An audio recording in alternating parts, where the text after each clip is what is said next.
Hi, Scott. What's going on? What is happening in this crazy world of real estate? Yep, Victoria. Well, as you know, there was a verdict on Halloween where there were allegations of antitrust conduct, where simply put, the offer of clear cooperation was found to be violative of antitrust laws. There was a situation where a seller was paying a listing agent, and the listing agent was paying the buyer's agent, and the buyer gained representation. And I never agreed with one contractual counterpart paying for the representation of the other. It always seemed to me a really, really tidy legal fiction. Right. It's a tidy little legal fiction, and people are so emotionally charged with this transaction. They take leave of their senses. Plus, they get good service. So why not take the good service? These are pros. They do know the neighborhood. They do know the value. Why wouldn't you take this fantastic service? Who wouldn't? So, based on each of our backgrounds, we are fully equipped to say, I have issues with this.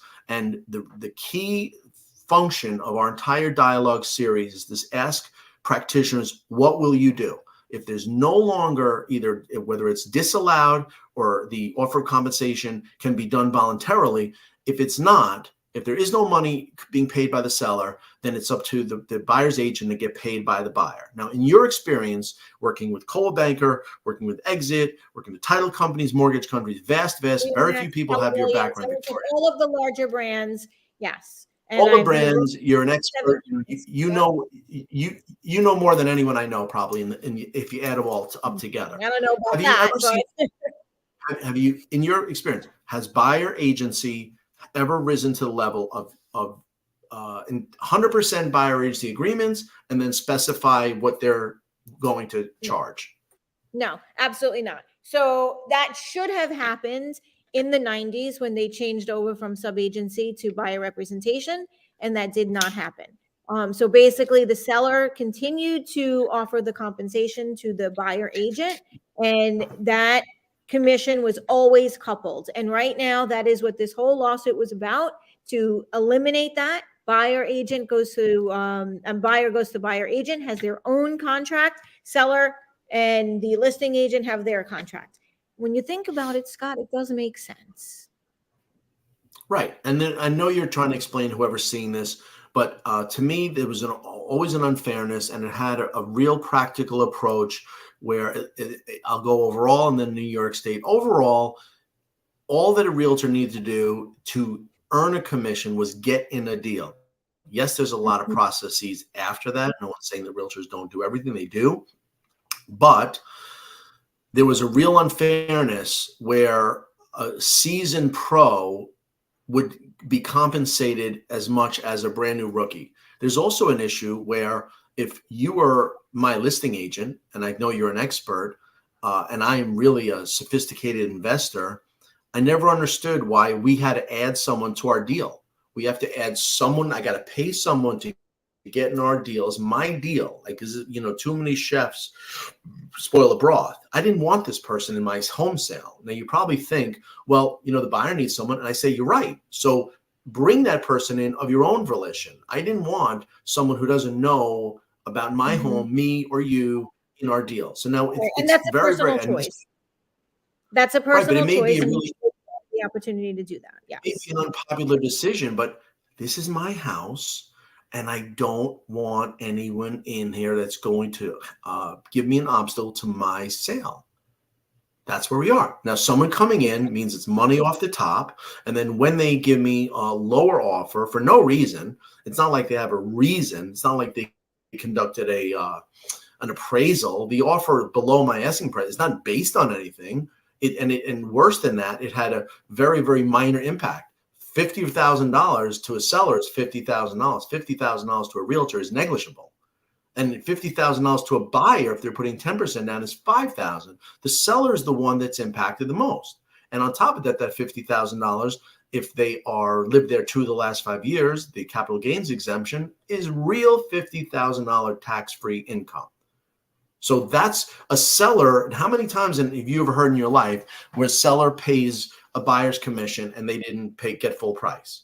Everyone. So there we are. Look at the money Up until a few years ago, that was the case. Yes.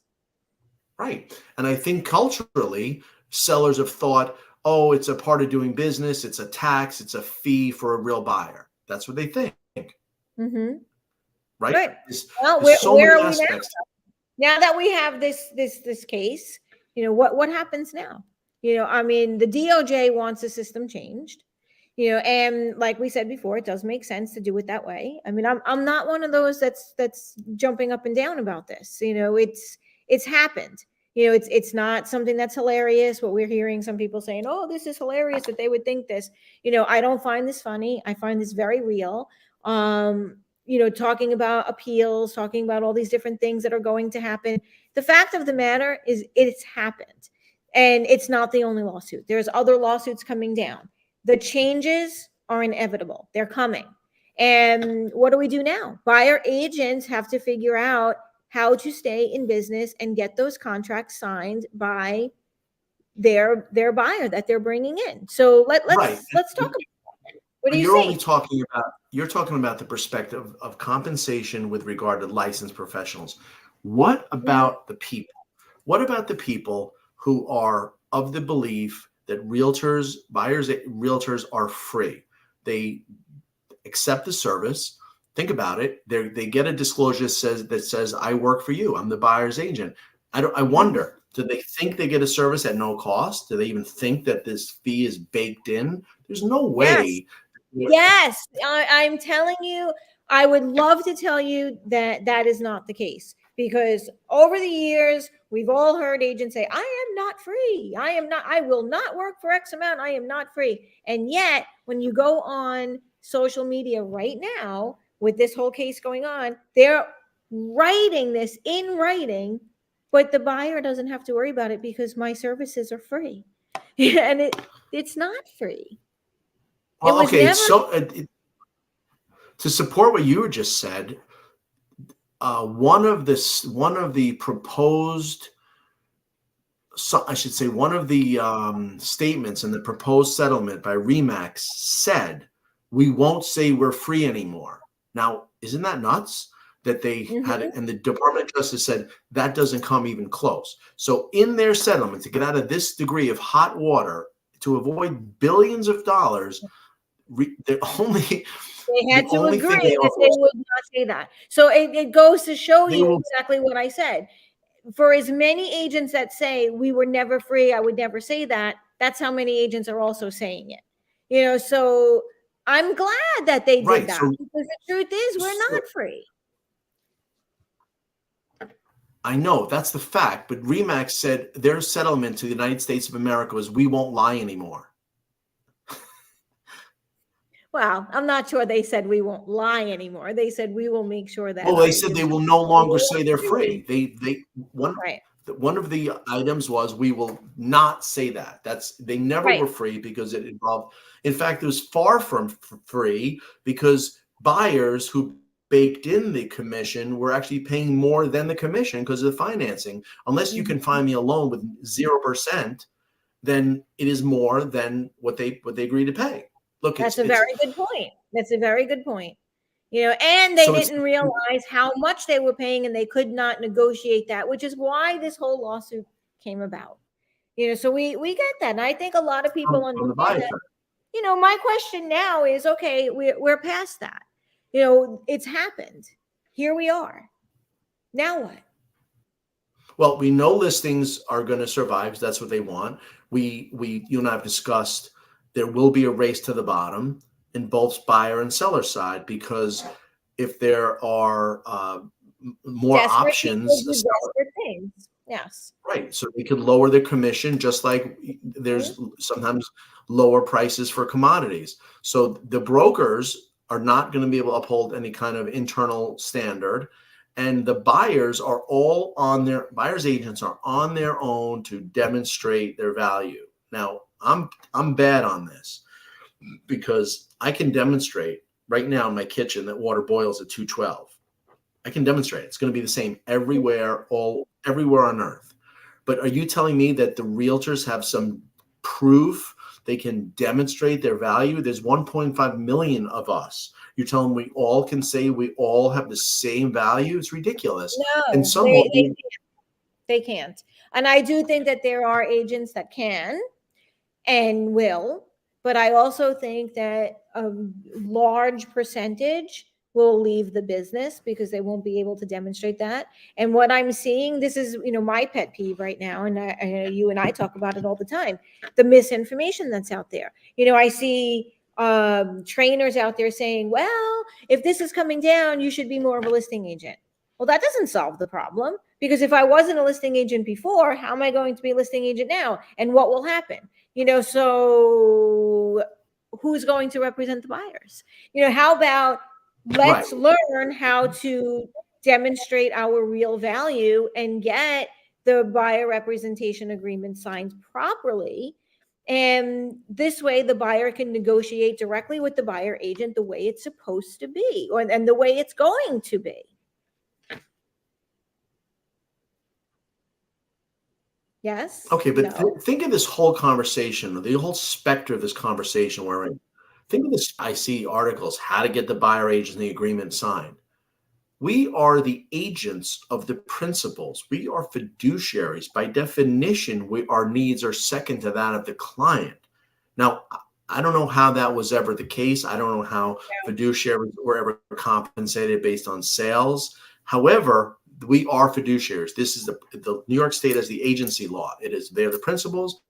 We are the agents, and we're worried about our best interest. How are we going to get paid versus what serves the client? How can the client get suitable representation at a cost they can afford? Because think of the argument. They're saying first-time buyers or people with 3% down, they're not going to match that. Correct. Well, doesn't that mean they're biting off more than they can chew, and you're asking them to chew it?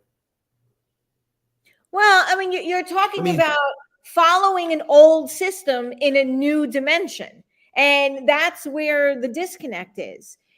So what you're saying is, how will this be affordable to a first-time home buyer? Why wouldn't it be affordable? Is it because you're talking about the commission that you used to get, the amount that you used to get? Maybe things will change. Maybe buyer agents won't be going out and looking. Maybe they'll be sending the buyers out on their own and say, when you find the house, come to me and I'll help you negotiate it from a remote location. Is that worth 1.5%, 2%, 3%, 5%, whatever you want to call it, from the old way of living? Or do we change it and say, and I know this is not going to be a very popular answer to a lot of people, but the reality is, maybe if I'm doing this way, I work at a flat fee and this is what I do, or I work on a menu. If I do this is what my fee is. If I do that, that's what my fee is. And I'm going to only get involved when the negotiations come about, so that I can give you the proper representation with the experience that I have. Now, that's thinking very out of the box right now. And it's probably not a very popular opinion, but it's probably right, because there's only three scenarios. One, because agents have not been trained or experienced in this process of getting buyer agency agreements and compelling payment. It's one thing to get a document signed. It's another thing enforcing it, because I don't know if brokers all seek to enforce. So there's only three scenarios. One, you don't make any money because you're reliant upon the seller's offer of compensation. Two, you will asked for an amount that you're accustomed to, and buyers reject it. Three, if you are a real buyer's agent, if you're certified in buyer agent compensation, if you learn how to convey your value, if there are things you can do that make it advantageous to the buyer, if they are fighting to pay you, if they're fighting to hire you like you're the best surgeon, or even you ladies with the best beauty, the women will fight over appointments at the hair salon. I know that, I've seen it. So if you could be the go-to person, then let me say it this way: in the absence of value, price is the only consideration. So if you can demonstrate a real beneficial service, then it's easy to get easy to allow the client to manifest their intention to be bound by the Absolutely. And it has to be in alignment with what we're doing now. Everything has changed. We're not doing what we used to do in the past. I mean, think about, back in the day, like when I got my license, however many years ago, we had MLS books. We were the gatekeepers of the information. No one had access to that. There was no internet. You needed to, talk to a realtor because we were sharing all this information among ourselves to better serve the public. That has changed with the internet. Then, buyer representation came about. We no longer worked under sub-agency. So that changed things. Again, the internet changed things. Everything has changed. Now, today, there's going to be something completely different that's about to happen. Well, we have to learn how to pivot and go in a different direction. And maybe there'll be agents out there that will be able to say, hey, I this is where my fee is, and it's more than I used to make before. And then there's others that will say, I'm going to do it a different way, and I'm going to work on volume, and I'm going to do it this way. And I can now service those who can't afford the representation that they feel that aren't going to get it. Because that's what I'm hearing all the time. Well, Right. buyers they can't afford And why isn't that all okay? Why isn't that all of that's okay? But what you're really doing is injecting competition into this market. You're allowing for a free market, which is exactly what the DOJ and these plaintiffs said was the clear cooperation was violative. It did not allow competition. Imagine we don't have a free market. So why wouldn't a realtor who can do more and better and in a more serving as more as a servant, professional servant, why wouldn't they get paid their worth like anyone else? They bring more to the transaction. Absolutely. And if they're going out and they're conducting business the way they used to conduct it and going out and showing, X amount of homes and, hey, this is what my fee is and it is negotiable and, this is what I get and I can say yes or no to you and as can the client. But then there's also going to be the buyer agent that will say, hey, I'm really concerned about those who can't afford the service. And I'm not out there showing houses all the time, but I'm going to give you a very focused and concise service when the time comes so that you have the representation that you need. And I'm going to do it at this amount. I don't see anything wrong with that. There's nothing wrong with it, but I mean, there's going to be changes, and those changes are out there. So again, my pet peeve is when I go out onto social media and agents are saying, we will appeal, we will not allow this, things are going to stay the same, nothing's going to change. None of that's true. Everything is changing. Right. Well, your first mistake is going out to social media because these are people with opinions.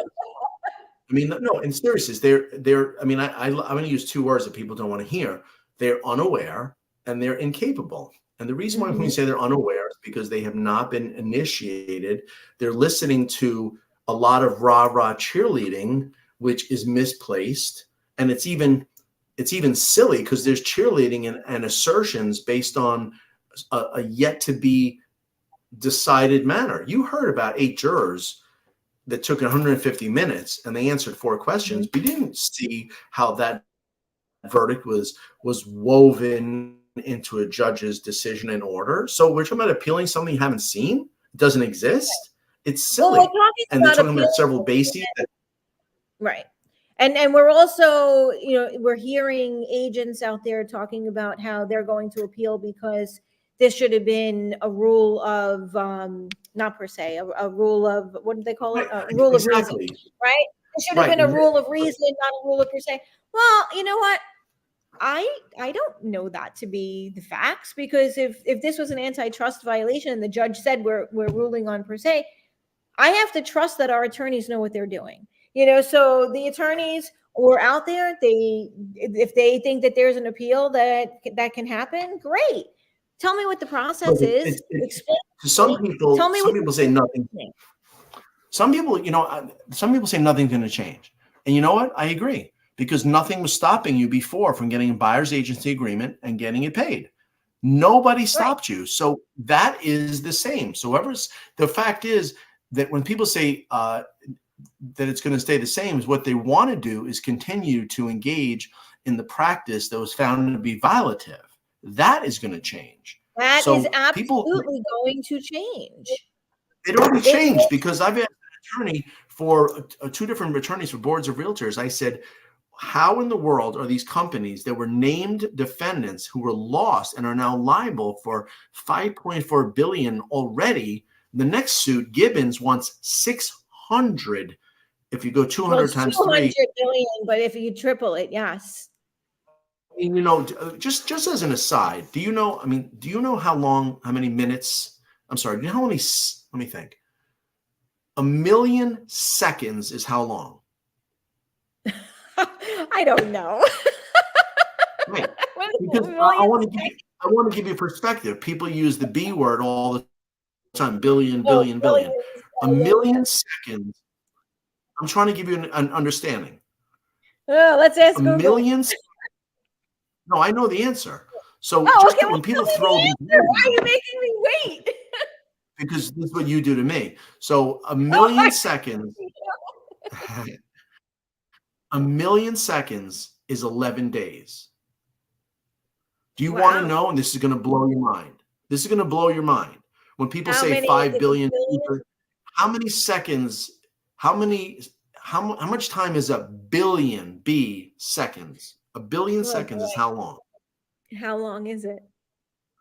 31 years. So we went from 11 days to 31 years in seconds. From So a what does million that to tell you? What does that tell you about a million versus a billion? it tells me that it's bigger than a million. A lot bigger. It tells you that people throw these numbers around. They are really theoretical because NAR has $100 million, and that's easy to find. Okay, so people are thinking their livelihood is going to be maintained in a way that there are billions of No, dollars. Now that's 1 billion no, is it's not 31 going. years. And you're talking about a $1.7 billion lawsuit that was just won by the plaintiffs. When you triple that, it was 5.3 billion with a B. And then you have another one that's coming out for 200 billion. Triple that, that's going to be 60 billion. And you'll probably have, I don't know, 10 more lawsuits that will follow this. So All right, so this you isn't if really your about the career, money. well, What is it is about the money. Hold on. If your career depended on one, getting these billions reduced so that you could bond and appeal, and two, the validity of the claims, would you be happy? Would you think I'm going to stay in it? business in a situation where these are my obstacles to overcome? No, and that's what I'm talking about. When I said it's not about the money, I mean obviously it's all about the money.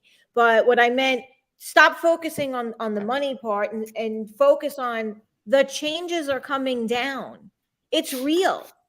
We're not filing lawsuits in the billions because this is, the Mickey Mouse Club. We are doing this because there are changes that are coming down. That's really what this is about. The DOJ and Michael Ketchmark, who's the plaintiff's attorney, said they want the system to change. So hear that. Don't worry about anything else. Victoria, it's even worse. It's even worse because Ketchmark, the attorney, I mean, he's the best lawyer, sounds like, since Clarence Darrow. He is so pejoratively describing the system as rigged and as arrogant and as uncaring. He already won. He has the wind in his sails, and he's in continuing discussions with the DOJ, which is the law firm for the USA with limitless funds. So are you telling me that private attorneys for NAR who already lost are going to fight the United States so that Right. you have a career? So if you don't think that's plausible, like I don't, you better pivot. And there are buyers. Rates have just come down. What if they come down even further, which according to some, that's going to happen? The buyers are in the market. Spring market starts January. It's almost Thanksgiving. So there are going to be more people out there. A proficient realtor from the buyer side could easily have more clients and serve them better if they knew how to take an approach that their competition does not. Right. Right. So again, my issue is when Tracy Casper, who's the new president of NAR, she released a 5-minute video and she said she was incredibly disappointed by the verdict. Okay, I can understand that. She said it was not supported by the law or the facts presented. Not sure I 100% agree with that. I do think that it was supported by the law. We're talking about antitrust laws that were violated. According to the jury, they found that these were violated and the plaintiffs did win. She said it was also not supported by the facts presented. Okay, possibly. Only because she wanted this to be based on a rule of reason rather than a rule of per se. Okay, here's where my issue is. We're giving out this information, and then these are the leaders of the industry, and they're saying we will appeal and we will win. So what that does is it tells the agents across the nation, 1.6 million of them right now, that this is not a big deal. This is going to be overturned. It's going to be fought. We're going to appeal and everything's going to go back to normal. That is not going to happen. And you have trainers out there that are out there saying, well, this is what we're going to do. And this is how we're going, we're going to keep things the same. Don't worry. Nothing will change. It's okay. That's not true. Okay, so you're telling me that the agents around the country are being, let's say it this way, fairly and neutrally. Practitioners are being told by leadership and by those with an audience that everything's going to be okay. So any realtor has a choice of listening to that and believing in its truth, or as a precautionary measure, or to advance their careers, could do what is most beneficial to themselves and their client, have a stronger, tighter relationship. And prosper. Just think about this: if you know you're getting paid by the seller, which was the approach, clear cooperation, you could do the bare minimum. You could just show up in the house. There's the kitchen, accepted offer. In New York State, the lawyers do the contract. You're good. And some of them didn't even go to the closing and pick up their check. Can you pick up my check for me and drop it off in my mailbox? Exactly. So in this case, when you were living under the blanket of security of automatic guaranteed income, now when you have to demonstrate, just like any of the practitioners, no one's picking on realtors, doctors, lawyers, accountants, painters, electricians, landscapers, roofers, anybody, you name it, car mechanics, they have to get paid.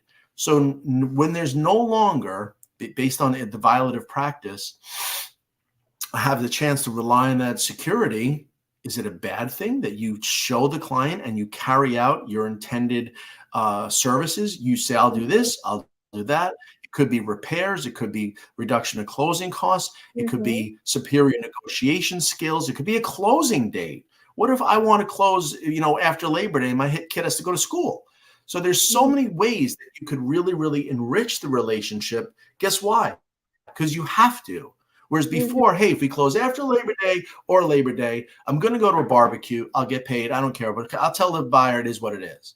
Now you're basing your compensation and your true representation, and you're acting as a true fiduciary because you have to at least address that issue, if not win that issue. Right. And there are agents that will be really good at that, and they will get X amount of dollars all the way up here. And then there will be agents that say, I want to do the bare minimum and I'm not even going to show the house. Just give me a call and that'll be all the way down here, and everything in between. And there's nothing wrong with that. And I don't see this as the big problem that everyone thinks it is. Yes, things are going to change. That's the problem, that people are not facing that there's going to be a change, and they have their head in the sand. And when the meteor hits for real, everyone will be scrambling. Why do that? Why not pivot now?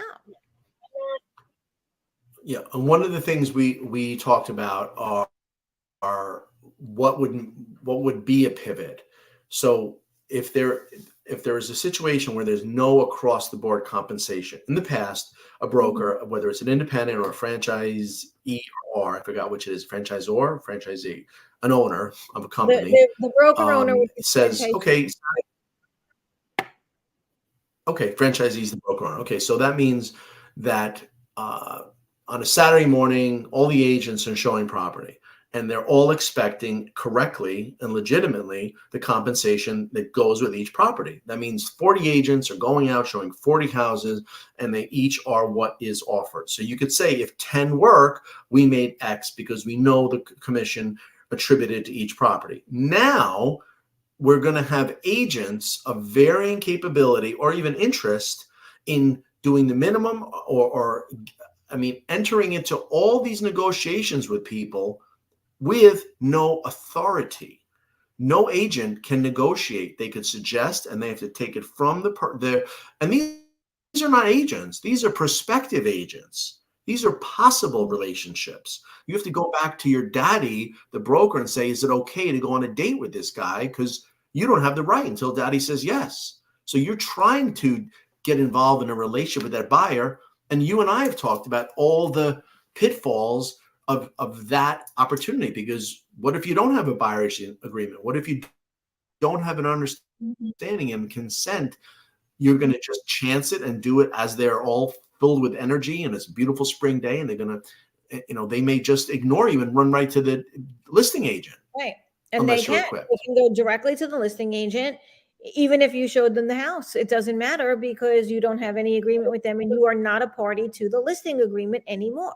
So things will change. And, to my point again, like you say, are we going to have curbside conversations at that point? Are we going to start wheeling and dealing? Like, no, I'll take what I can get.